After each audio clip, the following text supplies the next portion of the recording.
지난 시간에 이어서 요한계시록을 반드시 알아야 될 이유를 살펴보면서 큰 은혜를 받기를 바랍니다. 계시록을 읽는 사람, 듣는 사람, 이 말씀대로 지키는 자에게 계시록이 약속한 7가지 복을 받게 될 줄로 믿습니다. 기도드리겠습니다. 만복의 근원 되시고 역사의 주제가 되시는 아버지, 하나님의 역사가 도도히 흘러 이제 마지막 끝자락에까지 왔습니다. 이 끝자락에서 필요한 요한계시록 말씀을 열어 주시옵소서. 주의 성령의 도움이 없이는 깨달을 수가 없겠사오니 이 시간 성령의 감동 임하게 하시고 성령께서 일하여 주시옵소서. 주의 종을 성령의 도구로만 사용하여 주시옵소서. 예수님 이름으로 기도합니다. 아멘. 6번째, 요한계시록이 중요하고 우리가 반드시 요한계시록을 알아야 될 이유 6번째, 요한계시록은 성경의 맨 마지막 계시, 마지막 계시로 주어진 것이기 때문입니다. 성경은 66권으로 구성되어 있는데 그러면 65권이면 족하지 않은가? 65권이라도 충분히 우리가 하나님의 구원을 받는 진리로서 족하지 않은가 생각할 수도 있습니다. 마지막 이 한 권, 계시록이 왜 필요한가? 역시 계시록을 우리가 공부해 보면 구약 성경, 신약 성경 것을 계속 반복적으로 나오고 있습니다. 반복하시는 이유는 보다 더 우리들에게 선명하고 구체적으로 보여주고자 하는 겁니다. 여기 그림을 잠깐 참고해 보시면 하나님은 계시를 처음부터 완전히 다 계시하지 않고 조금씩 계시하십니다. 우리 눈동자 조리개로 이렇게 이것을 생각을 하면 구약, 대표적으로 구약의 계시록인 다니엘서가 나옵니다. 다니엘서도 주님의 재림에 대한, 앞으로 대할 난에 대한 그러한 계시들을 여러 군데 이렇게 하고 있습니다. 그러나 우리 예수님이 오셔서 직접적으로 당신 이 땅에 재림할 때에 되어질 일들을 비교적 소상히 마태복음 몇 장에다가 말씀하고 있다. 굉장히 중요합니다. 마태복음 24장에다가 예수님이 직접 하신 말씀입니다. 그럼에도 불구하고 왜 계시록을 주셨을까 하는 겁니다. 계시록은 성경 전체를 다 통합하는 여러 가지 구슬들이 흩어져 있는데 이것을 하나로 꿰는 그러한 통합적인 말씀이라고 보면 되겠습니다. 그래서 성경 맨 마지막 권의 계시록을 주신 것은 하나님의 66권 계시 전체를 통합하고 완성하는 그러한 중요한 의미가 있고, 계시록으로서 하나님의 계시는 이제 끝나는 겁니다. 계시록 이외에 무슨 다른 성경이 있다든지 이렇게 이야기하는 것들은 잘못된 것이라고 할 수가 있습니다. 저는 개인적으로 처음 할 때도 말씀을 드렸습니다마는 30년 전에 창세기부터 계시록까지 주님이 이 땅에 오셔서 하실 일들을 다 뽑아서 정리하라 이런 말씀을 하시고 제가 처음엔 불순종을 하고, 그렇지만은 제가 시련을 당하면서 회개하고 깨닫고 그래가지고서 참 어려운 작업이었지만은 그 당시 제가 지적 수준이나 성경적인 지식 그러한 지식적인 면이나 영적인 면으로 많이 부족했기 때문에 그러나 순종하는 마음을 가지고 2번에 걸쳐서 그 작업을 했습니다. 그래도 그 작업한 결과로 오늘날 요한계시록을 연구하고 이렇게 전달하는 데에 큰 도움이 됩니다. 그 후에도 하나님께서 계시록을 이렇게 주의사항을 줬어요. 억지로 풀지 말라 그랬어요. 요한계시록은 절대로 억지로 풀지 말아라. 당분간 사건적인 것은 취급하지 말라 그랬습니다. 계시록에 나온 사건적인 것들 이걸 취급하지 말라. 나중에 열리게 될 것이니라 하고 말씀을 했습니다. 30년이 지나면서 하나님께서 조금 이 계시를 열어주시고 이제는 일목요연하게 계시록에 활짝 이렇게 열리는 그런 은혜를 입었습니다. 이것은 오로지 하나님의 은혜요. 하나님께서 세세하게 가르쳐 주시고 감동 주신 그러한 까닭인 줄로 알고 하나님께 영광을 돌립니다. 그래서 우리가 이 계시록에 열린 이 활짝 열린 눈을 가지고 마태복음이라든지 다니엘서라든지 다른 성경들을 보면 다른 성경들은 예수님의 재래에 대한 비밀들이 여기 조금 저기 조금 흩어져 있습니다. 그러나 계시록을 이렇게 알고 복음서라든지 다니엘서라든지 선지자서라든지 성경 전체를 볼 때에 일목요연하게 딱 이렇게 꿰일 수 있는 그런 지식과 지혜와 능력을 갖추게 되기 때문에 좀 어렵다고 해서 포기하지 마시기를 바랍니다. 그래서 하나님의 계시는 한꺼번에 완전히 다 계시하는 게 아니라 조금씩 처음에는 좀 희미하게 어렴풋이 윤곽을 말씀하시고 그 다음에는 조금 더 선명하게 복음서에서 말씀하시다가 계시록에서는 고도로 발전된 전자현민과 같은 눈을 우리들에게 주셔서 세세하게 구체적으로 순서적으로 완벽하게 볼 수 있는 그러한 하나님의 은총과 지혜를 주시게 되는 줄로 믿습니다. 그런 믿음과 기대를 가지고 우리가 계시록을 이렇게 함께 연구하고 공부하면 좋겠습니다. 자, 이사야 34장 16절 여호와의 책에서 찾아보고 읽으라. 이것들 가운데 빠진 것이 하나도 없고 제 짝이 없는 것이 없으리니 이는 여호와의 입이 이를 명령하셨고 그의 영이 이것들을 모으셨다 그랬습니다. 성경에는 다 짝이 있습니다. 그래서 짝을 찾아가지고서 이렇게 맞추어 보고 비교해 보면 성경에서 성경으로 해석을 할 수가 있게 됩니다.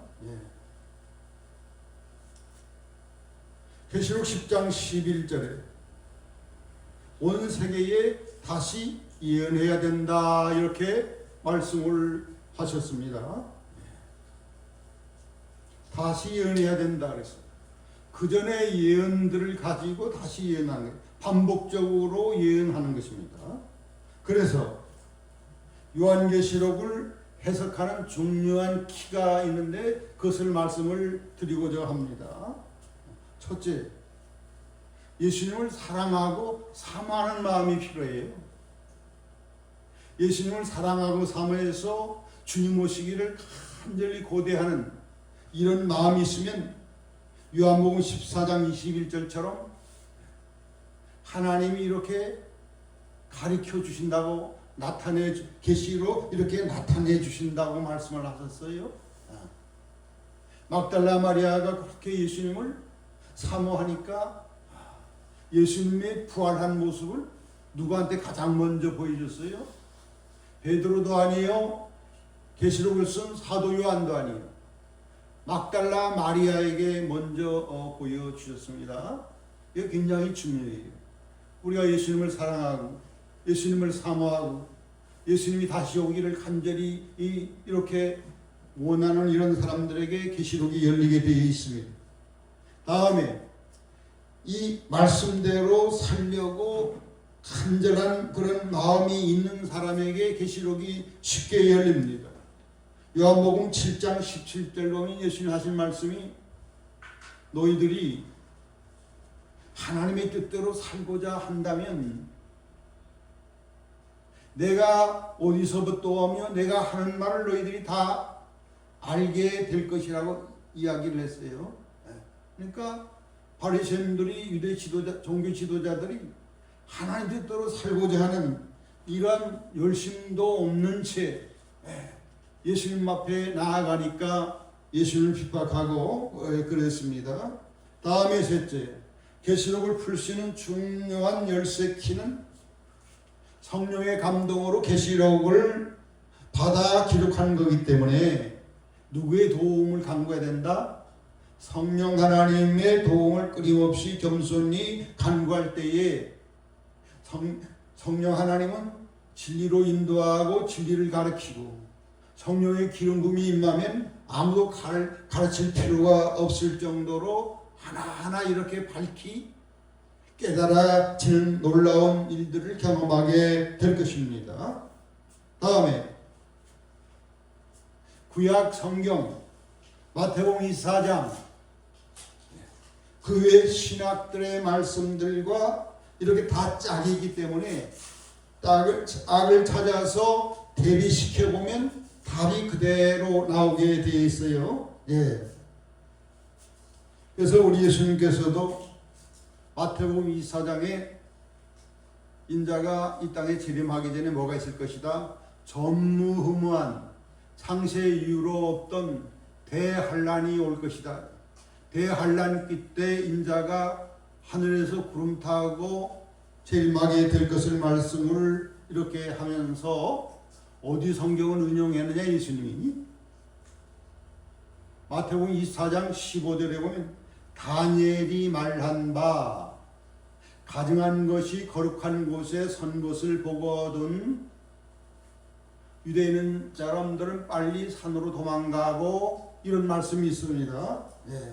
다니엘서 7장과 9장과 12장 내용을 예수님이 마태복음 24장에서 인용을 직접 하신 것을 볼 수가 있습니다. 그러니까 대환란에 대한 것이 더 분명해져요. 다니엘서 보면 되겠구나. 다니엘서와 또 마태복음 24장과 다음에 계시록에 또 대환란들이 나오는 부분들이 굉장히 여러 장에 걸쳐서 나옵니다. 대부분 다 대환란에 대한 것이라고 볼 수가 있어요. 그러니까 또 확신이 오는 거예요. 성경에서 성경으로, 이 성경에서 이 성경으로 맞춰보니까 답이 딱딱 떨어지더라. 그래서 요한계시록은 결코 어렵지만은 않습니다. 아멘. 할렐루야.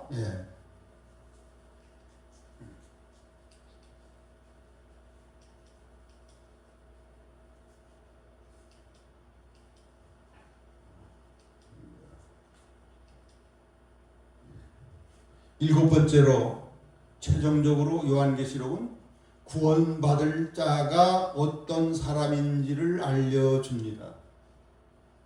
가장 중요한 것은 우리가 최종적으로 구원받는 거죠. 계시록의 칠복을 받기 위하여 열심히 읽고 지키고 그렇게 칠복이 뭐죠? 예수님 재림할 때에 맞이하는 복, 그 전에 휴거하는 복, 혼인잔치에 참여하는 복, 예수님이 통치할 때에 함께 왕위를 받아서 통치하는 이 복, 다음에 영원천국으로 최종 입성하는 이 복. 이것이 최종적인 권위인데 오늘 이 말씀을 접하는 저와 여러분은 최종적으로 승리하기를 바랍니다. 최종적으로 구원받으시기를 바랍니다. 한 번 구원은 영원한 구원이다 해가지고서 이 정말 나태한 마음을 가져서 멸망당할 자들이 참 너무 많이 나오는 게 참 걱정입니다. 그래서 계시록에는 이기는 자가 되어야 구원받는다 이렇게 나와요. 이기는 자 최후까지 믿음을 끝까지 대한람까지 통과해서 이기는 자가 되어야 구원받는다. 이게 몇 번? 이기는 자가 15번씩 나와요. 14. 그래서 계시록의 중요한 핵심 진리는 이기는 자가 되라고 하는 거예요. 끝까지 믿음을 지키는. 예수님께서 마태복음 24장 13절도 어떤 사람이 구원받는다? 끝까지 견디는 자가 구원을 받게 될 것이다. 예수님이 직접 말씀하셨어요. 구원론을. 다음에 계시록에 보면 흰옷 입은 자가 예수님을 맞이하고 흰옷 입은 사람만이 천국에 갈 수 있다고 나와요. 옷에 대한 게 계시록에는 8번씩 나옵니다. 의미심장하죠? 흰옷이라는 뭘 의미하는 거죠? 온전히 회개한 사람만이 천국에 들어간다는 겁니다. 다음에 천국에 갈 자, 최종 구원 받을 자에 대해서 계시록에서는 3번씩 자세히 이런 사람, 이런 사람, 이런 사람, 이런 사람, 이런 사람은 지옥 간다. 구체적으로 명시가 되어 있어요. 몇 번씩? 3번씩 요 내용이 있습니다. 공통적으로 어떤 사람이 지옥 가느냐? 거짓말하는 사람은 3번 다 거짓말하는 사람은 안 된다고 나와요. 거짓말하는 사람은 구원에서 제외됩니다. 천국 못 들어갑니다. 그래서 예수님이 마태복음 7장 21절에 주여 주여 하는 자마다 다 천국에 들어가지 않는다 그랬어요. 오직 어떤 사람이 들어가리라? 내 아버지의 뜻대로 행하는 사람이 들어가리라. 그날에 무슨 말이죠? 내가 이 땅에 다시 올 때에 많은 사람이 나보고 나는 주의 이름으로 선지자 일을 했습니다.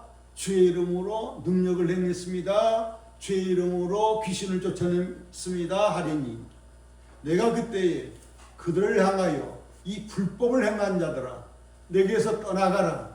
그들은 다 구원받지 못하는데 구원받지 못할 자가 굉장히 많다고 하는 겁니다. 교회 생활을 하면서도 구원받지 못할 사람이 굉장히 많다는 것을 암시적으로 말씀하고 있어요. 불법을 행하지 말아야 된다. 하나님 말씀이에요.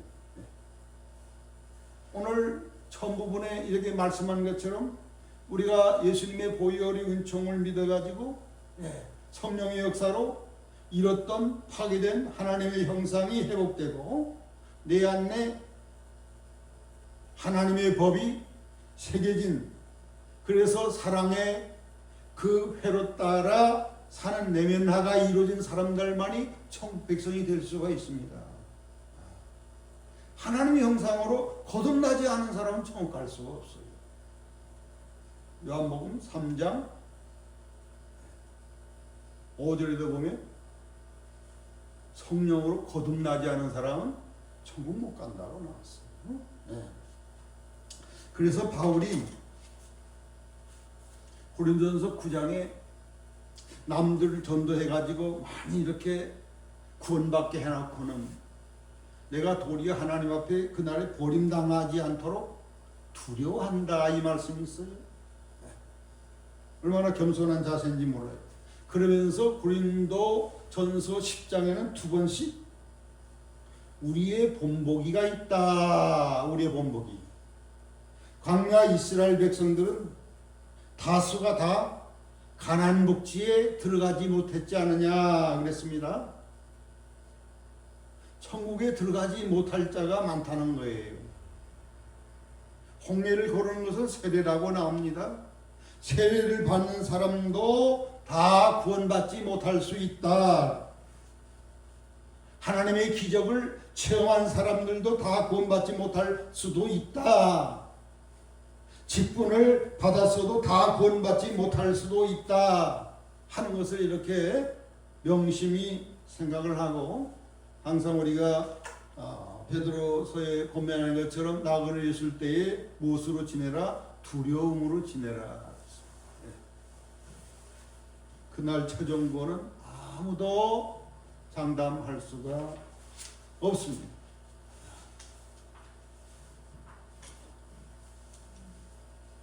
자, 요한계시록에서는 이 마지막 시대의 미혹의 시대에 분별할 수 있는 진리를 명쾌하게 가르쳐 주고 있습니다. 마태복음 2사장과 계시록은 굉장히 같이 봐야 될 아주 중요한 키가 되는 그런 내용들인데, 예수님 마태복음 2사장에 인자가 이 땅에 재림할 때에 미혹받지 않도록 조심하라, 미혹받지 말아라. 몇 번 낱말을 썼냐면 4번씩을 말씀하시고 당부를 하고 있습니다. 그래서 마지막 때는 이 미혹의 세력들이 강하게 역사하여서 각종 이단과 거짓 진리들이 난무하고,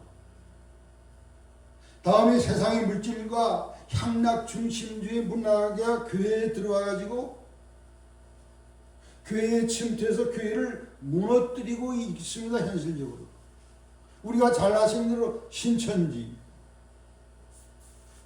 자기 교회에 와야만이 구원받는다는 거 아니에요. 우리 한국 기독교, 이 기독교는 사탄의 모임이라는 거잖아요. 계시록에 나오는 큰 성 바벨론처럼 다 멸망받아야 될 교회라는 거예요. 그렇기 때문에 저들을 다 빼어서 우리 교회로 와서 구원받도록 해야 된다는 거 아니에요. 저들이 뭘 가지고 무기로 사용합니까? 뭘 가지고? 요한계시록을 가지고 무기로 사용을 해서 성도들을 미혹을 하는데 많이 넘어가요. 죄정들도 넘어가고 직분자들도 넘어가고 오래 믿은 사람들도 넘어가. 계시록 말씀을 들어보니까 교회에서 듣지 않으면 정말 이게 진리다 이 말이에요.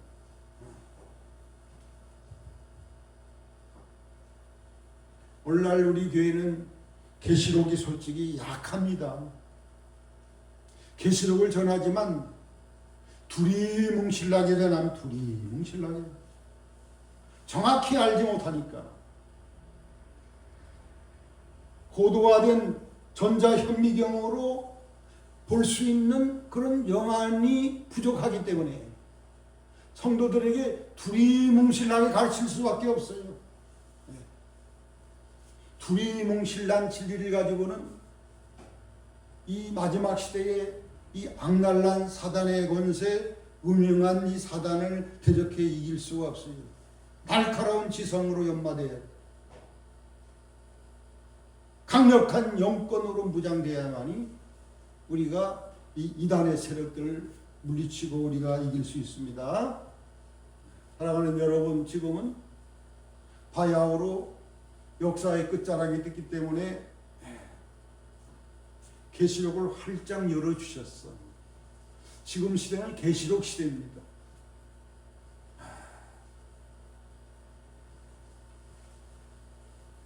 여전히 지금도 무지 가운데, 어둠 가운데, 안일 가운데 있는 교회들은 깨어나야 하겠습니다. 과거의 신학, 전통 이런 데 딱 고착되고 정형화돼 가지고서 계시록으로 딱 깊이 들어가는 데에 장애물이 돼서는 안 돼. 장로교회를 창설했다고 하는 칼빈이도 요한계시록을 해석을 해 나가는데 더 이상 못하겠다는 거예요. 하나님이 안 열어주셔. 그래서 주석서를 쓰다가 붓을 꺾었다 그랬어요. 나중에 후배들이 이것을 해석을 하고 주석서를 써야 된다. 얼마나 겸손한 것입니까? 16세기 인물입니다. 지금 바야흐로 21세기가 되었습니다. 하나님께서 개인적으로 저에게 억지로 요한계시록 해석하지 말라, 사건적인 것은 취급하지 말라, 당분간 때가 되면 내가 열어주겠다, 이렇게 말씀을 하셨어요. 지금은 거좀 다 열린 시대라고 할 수가 있습니다. 네.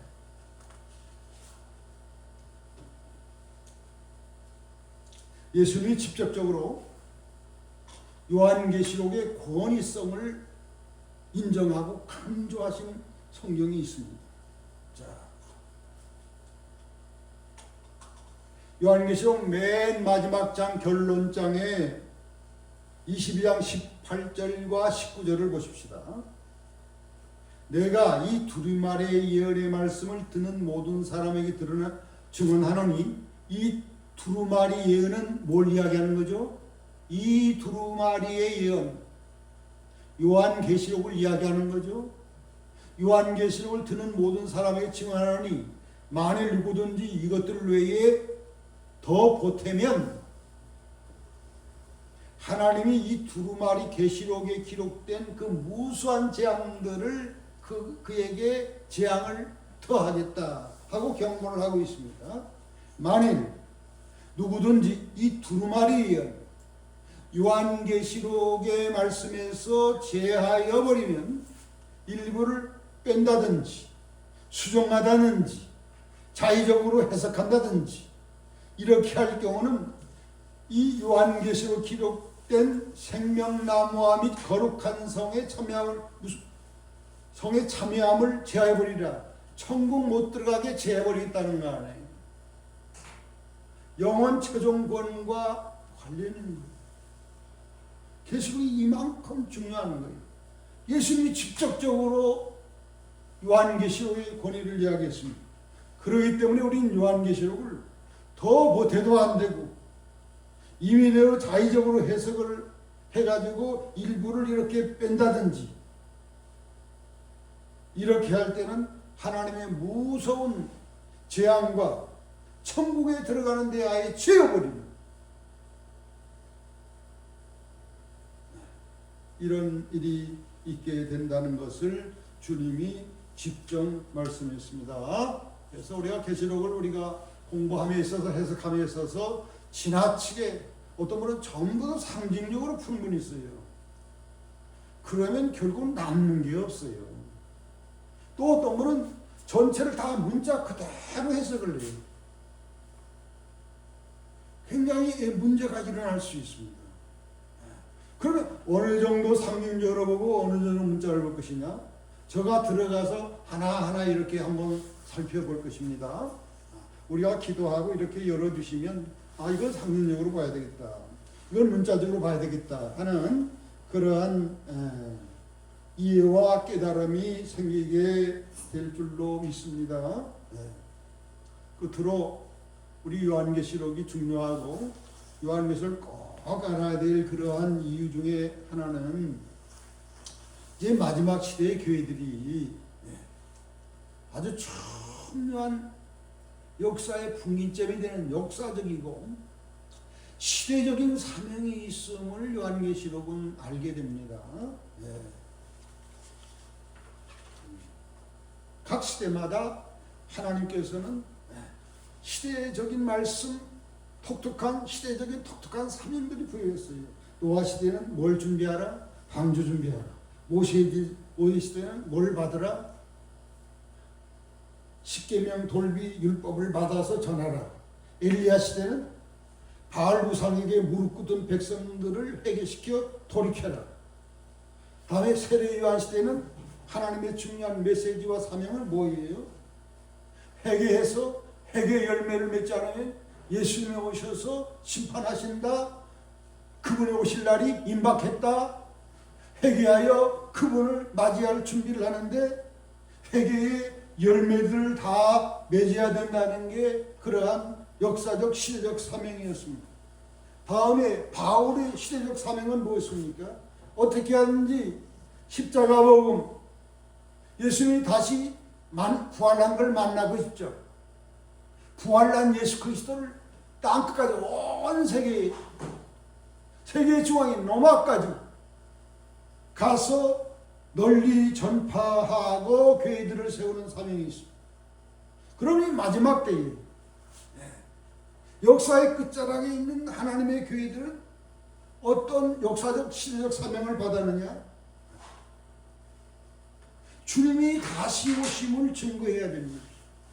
주님을 맞이할 길을 준비하는 중최단, 역사적으로 가장 중요한, 마무리시키는, 완성시키는 중요한 사명이 있습니다.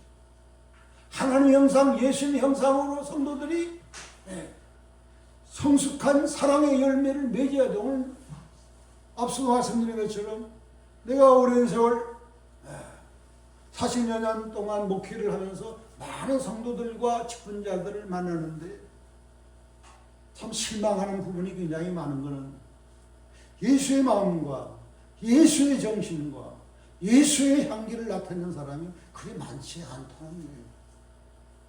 그렇다면 주님이 재림하시면 정말로 구원받을 자는 얼마나 되겠어요? 큰 도전과 시대적 성령의식을 우리가 느껴야 될 줄로 믿습니다. 끝으로 이 말씀을 한번 이해해 보십시다. 마태복음 24장 45절, 이것도 예수님이 이 땅에 오실 때에 직접 하신 말씀.